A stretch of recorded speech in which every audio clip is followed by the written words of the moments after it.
조선왕조실록 세종 6년 10월 17일 그곳에는 중국의 정사가 차마 기록하지 못한 기괴하고도 참혹한 풍경이 묘사되어 있습니다.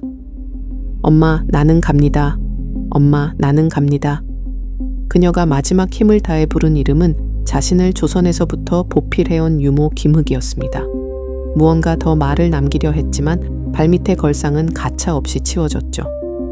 명나라 제3대 황제 영락제의 사후 30명의 후궁과 함께 순장당한 조선 여인. 오늘 우리는 화려한 자금성에 황금기와 아래 숨겨진 거대한 제국의 어둠, 그리고 그 어둠 속으로 끌려 들어갔던 한 조선 여인의 자취를 추적합니다.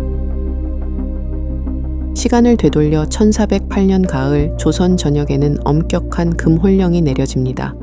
명나라 황제 영락제의 후궁을 선발하기 위한 진헌색이 설치된 것이죠. 간택 대상은 13살부터 25 사이의 모든 양가 처녀들, 국가의 명운을 짊어진 가혹한 징집이 시작되었습니다. 기록은 당시의 풍경을 중회가 흉흉하게 소동했다고 적고 있습니다. 사랑하는 딸을 대륙의 낯선 궁궐로 사실상의 사지로 보내지 않기 위해 부모들은 극단적인 선택을 내립니다.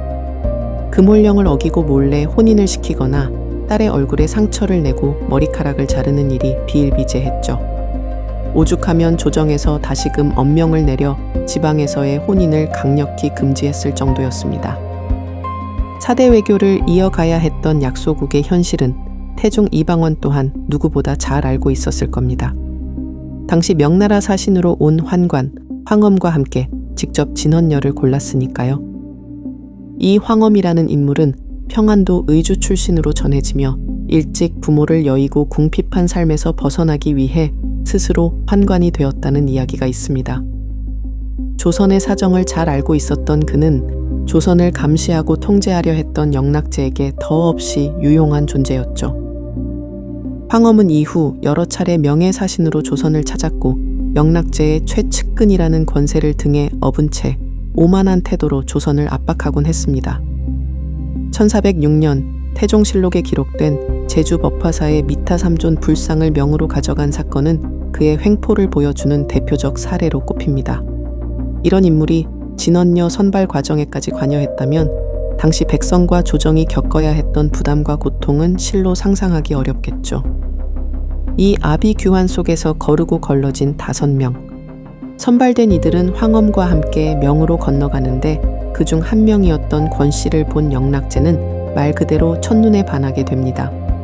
앞으로 권씨를 현인비라 부르고 황후의 예에 준해서 대우해라. 그러나 권씨는 명에서 2년도 버티지 못한 채 병사하고 맙니다. 그 때문이었을까요? 영락제는 계속해서 조선의 진헌녀를 요구하게 되고 여기서 1417년 명으로 가게 된 청주 한씨의 기구한 이야기가 시작됩니다.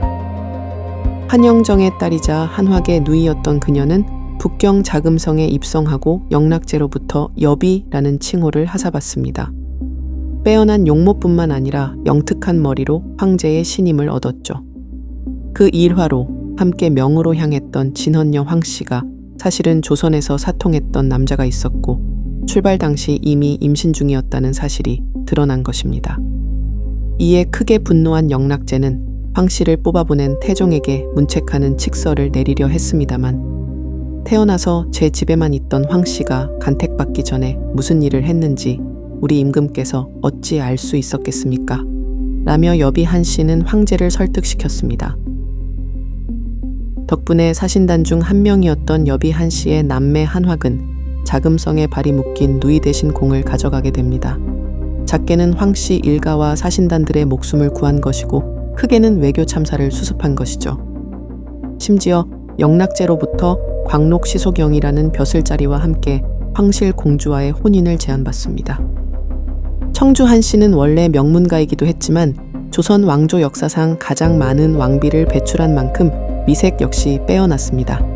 때문에 한왁도 마찬가지로 영락제가 사위 삼고 싶었을 만큼의 미남이었을까요? 하지만 계산이 빨랐던 한왁은 누이가 총애를 잃게 되면 자신 역시 목숨을 부지할 수 없을 것이란 생각에 조선에 계신 노모 부양을 핑계로 무려 영락제의 제안을 거절하고 조선으로 돌아와 국위선양의 영광을 누리게 됩니다. 한편 자금성에 남겨진 여비 한 씨는 전혀 다른 국면을 맞이하고 있었습니다. 1421년 이른바 어여의 난으로 불리는 대규모 숙청에 휘말리고 있었던 것이죠.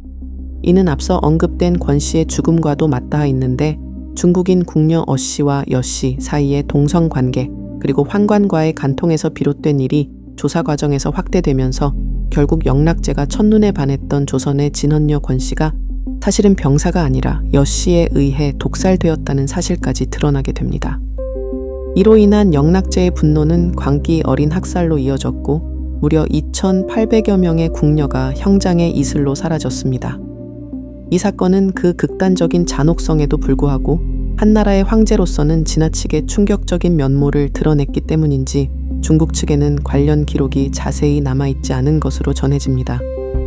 그러나 이미 자금성 내 여러 자리를 차지하고 있던 조선 출신 인물들을 통해 전해진 참극은 우리나라 실록에 상세히 기록되어 있습니다.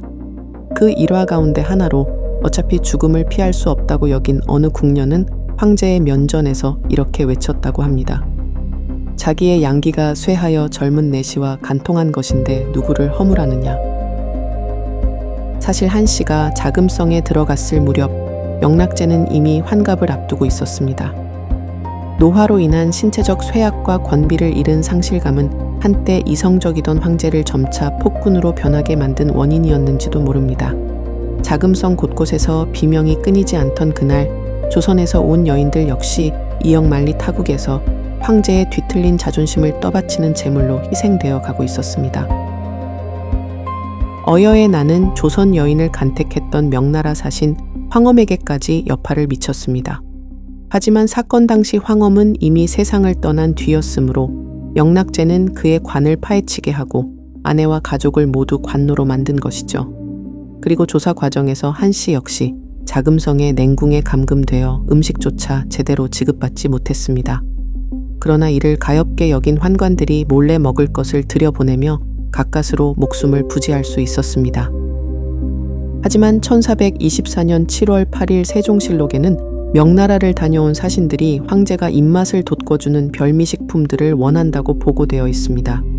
짐이 늙어서 입맛이 없으니 밴댕이와 붉은 새우젓과 문어 같은 것을 들여보내게 하라. 권비가 살았을 적에는 진상하는 먹거리마다 모두 마음에 들었는데 그녀가 죽은 뒤로는 상차림, 술양조, 의류 세탁 등이 모두 마음에 들지 않는다. 이 시점에 영락제는 64세, 아직까지 새로운 조선의 공녀를 원하고 있었던 것입니다. 태종과 마찬가지로 세종 역시 전국에 금홀령을 내리고 진헌색을 설치하며 황제에게 바칠 은어, 연어, 문어 등을 철 따라 잡아 간이 맞게 말려서 올리도록 하였습니다. 그러나 북경으로 들여보낼 처녀들을 최종 선발하기 직전인 1424년 8월 뜻밖에도 영락제의 부음이 전해집니다.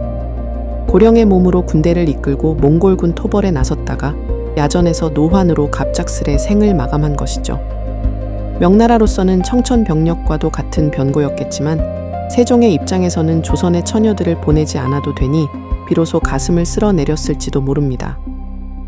하지만 자금성 안에 있던 한 씨는 이번에도 입장이 달랐습니다.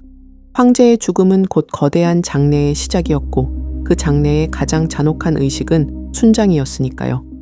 자식이 없는 후궁들을 황제와 함께 매장하는 이 고대적 악습은 새 왕조의 권위와 황실의 정통성을 과시하기 위해 유지된 비정한 제도였습니다. 그리고 순장 대상자로 지목된 30명의 여인 중에는 한 씨도 포함되어 있었습니다. 기록에 따르면 순장 당일 이들에게는 마지막 만찬이 베풀어졌습니다. 그러나 죽음을 목전에 둔 여인들 중 누구도 음식을 입에 대지 못했습니다. 자금성의 전각 안은 떠나갈 듯한 통곡 소리로 가득 찼고 그 비참한 광경은 훗날 명에서 돌아온 조선인들의 입을 통해 세종대왕에게 상세히 보고됩니다. 죽음의 의식은 냉혹했습니다. 대들보에 걸려있는 올가미와 그 아래의 나무 평상, 여인들이 발버둥을 치자 환관들이 겨드랑이를 잡고 일으켜 세웠습니다.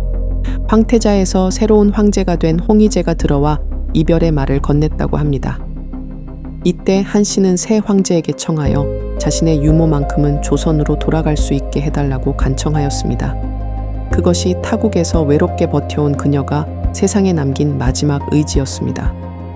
평상 위에 올라선 한 씨가 유모를 향해 나는 간다는 마지막 인사를 끝내기도 전 집행관들은 가차없이 그녀의 발밑을 치워버렸습니다.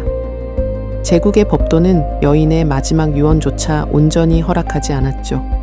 그녀의 나이 30도 되지 않은 때였습니다.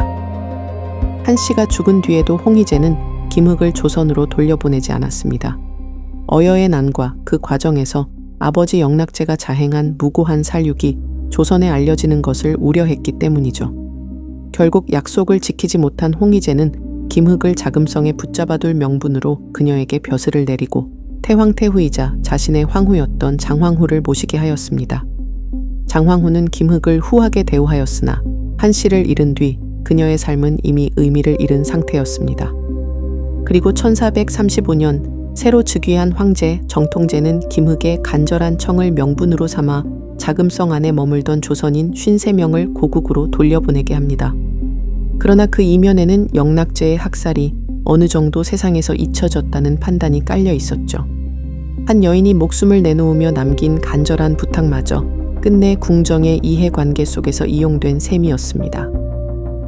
오늘 우리는 한 국가의 존립을 위해 혹은 가문의 영광을 위해 희생되었던 이름 없는 사람들, 그중 여비 한 씨를 통해 그림자 속에 묻혔던 수많은 이야기 중 하나를 목격했습니다. 역사는 늘 승자의 업적을 먼저 기록합니다만 우리가 기억해야 할 것은 그 화려함을 떠받치기 위해 사라져간 평범한 사람들의 삶일지도 모릅니다. 한 씨는 거대한 시대 속 작은 이름에 불과했지만 바로 그런 이름들이 모여 우리가 미처 알지 못했던 역사의 진실을 완성할 것입니다. 더욱 다양한 사람들의 이야기를 탐험하고 싶으시다면 구독과 좋아요로 이 여정을 응원해 주세요.